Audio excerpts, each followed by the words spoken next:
जय हिंद। नमस्कार साथियों, आप सभी लोगों का मोस्ट वेलकम है आज के इस नए क्लास में। साथियों, आज के इस क्लास में हम सभी लोग पढ़ने वाले हैं एसएससी एमटीएस के एग्ज़ाम के लिए मोस्ट इम्पोर्टेंट प्रीवियस ईयर के क्वेश्चन को, जो कि आपके एसएससी एमटीएस के एग्ज़ाम के लिए काफ़ी इंपॉर्टेंट है। तो आप सभी लोग जो इस क्लास को बिल्कुल अच्छे से लास्ट तक देखिएगा, जिससे कि आप जो इन सभी क्वेश्चन को अच्छे से याद कर पाएंगे और आप सभी लोग अपने एसएससी एमटीएस के एग्ज़ाम में सभी क्वेश्चन को आसानी तरीके से बना पाएंगे। दोस्तों, आपको पता होना चाहिए कि ये एसएससी एमटीएस का एग्ज़ाम आपके 10th लेवल का होता है, जिसमें आपके बिल्कुल इजी क्वेश्चन आते हैं। ज़्यादा मॉडरेट क्वेश्चन नहीं रहेगा, थोड़ा सा रहता है, याद रखिएगा। और ये 10th लेवल का एग्ज़ाम होगा। इसमें आपको सिलेक्शन लेने के लिए 2-3 बात का ध्यान रखना है। पहला, आपको PY की क्वेश्चन, ठीक है, हम जो बोल रहे हैं आपको ध्यान से सुनिएगा दोस्तों। PY की क्वेश्चन पहला नंबर पे आ जाएगा। दूसरा नंबर पे आप याद रखिएगा, मॉडल पेपर जरूर कीजिएगा। और तीसरा नंबर, जिसमें आपको प्रैक्टिस सेट जरूर कीजिएगा, यानी कि पहला PY की question previous year, model paper और प्रैक्टिस सेट। और उसके बाद आप मॉक टेस्ट भी लास्ट में जरूर कीजिएगा 5-10 दिन पहले से, ठीक है, 10 दिन पहले जरूर कीजिएगा। इतना अगर आप लोग कंप्लीट करते हैं तो आप लोग का सिलेक्शन जरूर होगा। और सबसे ज़्यादा क्वेश्चन कहाँ से रहता है? PY की क्वेश्चन से 60% क्वेश्चन, PY की क्वेश्चन से 60% क्वेश्चन रहता है। इसलिए आपको सबसे ज़्यादा हम पहले प्रीवियस ईयर के क्वेश्चन कंप्लीट करा रहे हैं, उसके बाद आपके मॉडल पेपर के क्वेश्चन करवाएंगे और साथ ही साथ आपके प्रैक्टिस सेट करवा देंगे और मॉक टेस्ट, ठीक है। ये 3 क्लास और दे देंगे आपको, आपकी सिलेक्शन पक्का हो जाएगा। तो ये सभी क्लास आपको इसी चैनल के माध्यम मिलेगा। आप इस चैनल को सब्सक्राइब करके और नोटिफिकेशन को आप दबा कर जुड़े रहिएगा, ताकि जब भी क्लास स्टार्ट हो सबसे पहले इस क्लास का नोटिफिकेशन आपके पास पहुंच सके। तो आप जो इस चैनल को भी सब्सक्राइब करके जुड़ जाइएगा। और साथ ही साथ आप लोग का भी फर्ज है कि क्लास को आप लोग जितना हो सके उतना लाइक कीजिए, ठीक है। सभी लोग लाइक जरूर कर लीजिएगा क्लास को। चलिए क्लास को स्टार्ट करते हैं। पहला क्वेश्चन दिया गया है कि सिंधु सभ्यता में बृहद स्नानागार जो है पाया गया था। तो सिंधु सभ्यता में बृहद स्नानागार जो है पाया गया था, तो ये कहाँ पर पाए गए थे, सभी लोग बता दीजिएगा। तो ये पाए गए थे कहाँ पर? मोहनजोदड़ो में। ऑप्शन ए जो है इस क्वेश्चन का सही जवाब है, याद रखिएगा। आगे देखिएगा, क्वेश्चन आता है आप लोगों का कि निम्न में से कौन हरियाणा हरिकेन के नाम से प्रसिद्ध है। तो निम्न में से कौन हरियाणा हरिकेन के नाम से प्रसिद्ध हो जाएंगे? तो याद रखिएगा, ये आपके कपिल देव हो जाएंगे, ठीक है। कपिल देव सही जवाब है। आगे देखिए, क्वेश्चन है कि क्रिकेट पिच की लंबाई कितनी होती है, कि what is the length of the cricket pitch. Hindi और इंग्लिश मीडियम दोनों क्वेश्चन है, दोनों वालों के लिए है, जो भी इंग्लिश और हिंदी मीडियम के स्टूडेंट है सभी के लिए हैं। आप लोग बस एक क्लास को दोस्तों जरूर लाइक कीजिए, क्योंकि आप लोग का लाइक नहीं आता है तो मनोबल बहुत टूटता है और मन नहीं करता है क्लास कराने का। लेकिन हमेशा क्लास करवाते हैं, आप लोग का भी फर्ज है कि सभी लोग लाइक कीजिए। जितने लोग देख रहे हैं इतना लाइक कीजिए कि जितना व्यू आवे, यानी कि 10,000 बच्चा पढ़ रहे हैं तो 10,000 जरूर लाइक होना चाहिए, ठीक है। देखिए, बताइए कि क्रिकेट पिच की लंबाई कितनी होती है? तो याद रखिएगा 22 गज होती है।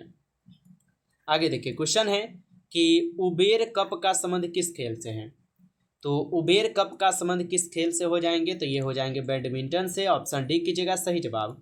आगे क्वेश्चन आता है कि भारत के प्रथम मुख्य चुनाव आयुक्त कौन थे। तो भारत के प्रथम मुख्य चुनाव आयुक्त हो जाएंगे यहाँ पर कौन? सुकुमार सेन हो जाएंगे। ऑप्शन बी कीजिएगा आप सही जवाब। आगे क्वेश्चन आता है, मानस बाघ अभ्यारण्य कहाँ पर स्थित है। तो मानस बाघ अभ्यारण्य हो जाएंगे कहाँ पर? असम में हो जाएंगे। ऑप्शन डी कीजिएगा आप लोग सही जवाब, असम में। अगला क्वेश्चन है कि तराइन की दूसरी लड़ाई कब लड़ी गई। पहले पूछेंगे आपसे प्रथम लड़ाई। चलिए, प्रथम लड़ाई पहले आप हमको बता दीजिएगा, प्रथम लड़ाई कब हुआ था। तो प्रथम लड़ाई आप बता दीजिएगा। तो ये तो 1191 में हुआ था, लेकिन द्वितीय अगर पूछेगा तो अब बताना है 1192। ये किसके बीच लड़ा गया था, बता दीजिएगा आप लोग, सभी लोग बताइए कमेंट में। आगे देखिए, 3 बांध किस नदी पर स्थित है। तो 3 बांध जो है, ये 3 बांध जो है ये किस नदी पर? थीन है, 3 बांध किस नदी पर है? तो याद रखिएगा, ये आपके रावी नदी पर है। ऑप्शन सी जो है इस क्वेश्चन का सही जवाब है। आगे क्वेश्चन है कि कौन सा शहर मूसी नदी के किनारे स्थित है। तो कौन सा शहर है जो कि मूसी नदी के किनारे स्थित है? तो ये हैदराबाद शहर है। ऑप्शन सी कीजिएगा सही जवाब। आगे क्वेश्चन आता है, 1942 में किस ब्रिटिश प्रधानमंत्री ने क्रिप्स मिशन भारत भेजा था।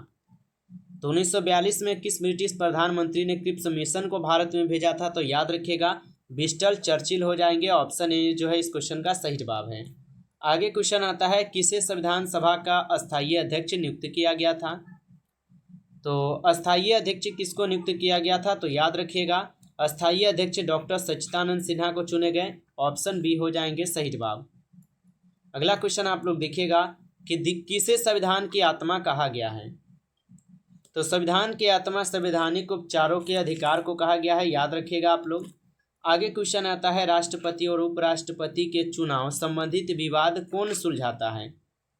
तो राष्ट्रपति और उपराष्ट्रपति के चुनाव संबंधित विवादों को कौन सुलझाता है? तो ये सुलझाते हैं सर्वोच्च न्यायालय। ऑप्शन डी कीजिएगा आप लोग यहाँ पे, सही जवाब सर्वोच्च न्यायालय हो जाएंगे, याद रखिएगा। चलिए आगे बढ़ते हैं। अगला क्वेश्चन आप लोग देखिएगा। क्वेश्चन है कि निम्न में से कौन सा भारत का सबसे दक्षिणतम किनारा है? बताइए आप सभी लोग कि निम्न में से कौन भारत का सबसे दक्षिणतम किनारा हो जाएंगे? तो याद रखिएगा, सबसे दक्षिणतम किनारा कौन हो जाएगा यहाँ पे? तो सबसे दक्षिणतम किनारा आप लोग का हो जाएगा यहाँ पे इंदिरा पॉइंट। ऑप्शन ए कीजिएगा, सही जवाब इंदिरा पॉइंट है। आगे देखिएगा, क्वेश्चन है, भारत का क्षेत्रफल विश्व के क्षेत्रफल का कितना प्रतिशत है? तो भारत का क्षेत्रफल विश्व के क्षेत्रफल का 2.42% है। ऑप्शन ए कीजिएगा आप लोग, सही जवाब 2.42%। क्वेश्चन है कि कौन सी धातु चुंबक द्वारा आकर्षित नहीं होती? लोहा हो जाता है चुंबक की ओर, निकेल भी हो जाता है, कोबाल्ट भी हो जाता है, लेकिन एल्युमिनियम जो है ये चुंबक की ओर आकर्षित नहीं होती। तो ऑप्शन डी इस क्वेश्चन का सही जवाब होगा। आगे क्वेश्चन है कि कौन सा नियम दो विद्युत आवेश के बीच लगने वाले बल से संबंधित है? तो कौन सा नियम दो विद्युत आवेश के बीच लगने वाले बल से संबंधित हो जाएंगे? तो याद रखिएगा, ये कौन हो जाएंगे? ये हो जाएंगे आपके कूलॉम का नियम। ऑप्शन बी कीजिएगा आप लोग यहाँ पे, सही जवाब। आगे देखिए, क्वेश्चन है कि जिस ताप पर कोई द्रव्य उसमें पाकर वाष्प में बदल जाता है वह क्या कहलाता है? तो जिस ताप पर कोई भी द्रव्य उसमें पाकर उस वाष्प यहाँ पे वाष्प में बदल जाते हुए क्या कहलाते हैं? वे कहलाते हैं आपके क्वथनांक। ऑप्शन सी कीजिएगा, सही जवाब क्वथनांक कहलाते हैं। क्वेश्चन है आगे कि तुर्जु दर्रा भारत को किस राज्य से जोड़ता है? बताइए तो आप लोग कि तुर्जु दर्रा भारत को किस राज्य से जोड़ता है? तो ये जोड़ते हैं आपके म्यांमार से। ऑप्शन सी कीजिएगा, सही जवाब म्यांमार। क्वेश्चन है कि कर मत दो का नारा जो है ना किसने दिया था? बताइएगा आप लोग कि कर मत दो का नारा किसने दिया? तो कर मत दो का नारा दिए गए थे किसके द्वारा? ऑप्शन बी हो जाएंगे सरदार वल्लभ भाई पटेल जी के द्वारा। ऑप्शन बी सही जवाब है। आगे देखिएगा, क्वेश्चन है आप लोग का कि मेघदूत किसकी रचना है? बताइए आप लोग कि मेघदूत जो है ये किसकी रचना है?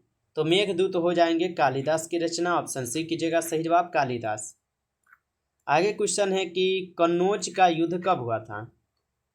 तो कन्नौज का युद्ध जो है कब हुआ था? तो कन्नौज का युद्ध जो है ये लड़े गए थे कब? 1540 में। ऑप्शन ए कीजिएगा, सही जवाब 1540 में। आगे देखिएगा, क्वेश्चन है कार्बन का परमाणु भार कितना है? तो कार्बन का परमाणु भार जो है कितना हो जाएंगे? तो याद रखिएगा, कार्बन का परमाणु भार हो जाएंगे कुल कितना? तो ये हो जाएंगे 12। ऑप्शन डी कीजिएगा, सही जवाब 12 हो जाएंगे। आगे क्वेश्चन है कि निम्नलिखित में से कौन सा ऊर्ध्वपातक पदार्थ है? तो निम्नलिखित में से कौन सा ऊर्ध्वपातक पदार्थ हो जाएंगे यहाँ पर? तो इनमें से सभी है, याद रखिएगा। आगे क्वेश्चन आता है, भारत में मुस्लिम लीग की स्थापना कब हुई थी? तो भारत में मुस्लिम लीग की स्थापना जो है आपके 1906 में हुई थी। ऑप्शन सी सही जवाब है। आगे क्वेश्चन है कि लोकसभा में बहुमत दल का नेता कौन होता है?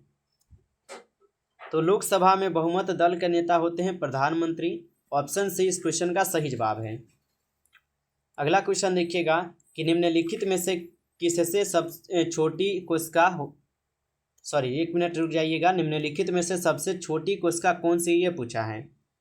तो निम्नलिखित में से सबसे छोटी कोशिका कौन सी है? तो याद रखिएगा, कौन हो जाएंगे? ये हो जाएंगे माइकोप्लाज्मा।